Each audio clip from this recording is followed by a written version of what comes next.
Cricket মাঠে দীর্ঘদিনের লড়াই আর বন্ধুত্বের পর এবার কি তবে বিসিবি প্রশাসনেও দেখা যাবে সাকিব তামিম রসায়ন?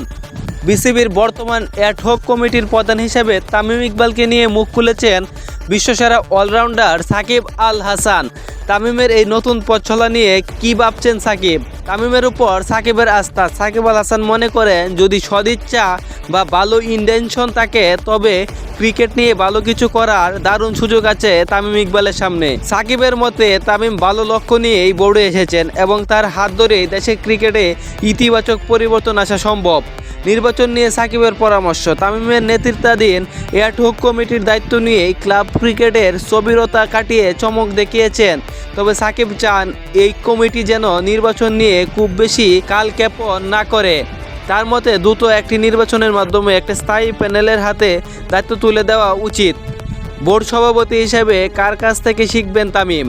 বিসিবি সভাপতি হিসেবে তামিমের প্রতি সাকিবের কোনো বিশেষ পরামর্শ আছে কিনা জানতে চাইলে সাকিব রসিকতা করে বলেন, ক্রিকেট মাঠ হলে হয়তো বলতে পারতেন কিভাবে খেলতে হবে। তবে বোর্ড পরিচালনার লম্বা ইনিংস খেলতে সাকিব তামিমকে দুজন সফল সভাপতির পথ অনুসরণের পরামর্শ দিয়েছেন, একজন লুটাস কামাল এবং অন্যজন নাজমুল হাসান পাপন। সাকিবের মতে এই দুজনের অভিজ্ঞতায় তামিমকে পথ দেখাতে পারে। সাকিবের ফেরার সম্ভাবনা ও নতুন চ্যালেঞ্জ। ভক্তদের মনে বড় প্রশ্ন, সাকিব কি ফিরছেন জাতীয় দলে? সাকিব জানিয়েছেন বর্তমানে কমিটির পক্ষ থেকে তার সঙ্গে এখনও আনুষ্ঠানিক কোনো যোগাযোগ করা হয়নি। তবে তামিমের বোর্ডের সামনে বড় চ্যালেঞ্জগুলোর একটি হলো সাকিবকে আবার দেশের মাটিতে ফেরানো। যদি তামিমের বোর্ড সাকিবকে ফেরানোর এই মিশনে সফল হয় তবে কি সাকিব তামিম সম্পর্কের বরফ গলে নতুন কোনো মোড় নেবে? সময়ের সাথে মিলবে এর উত্তর।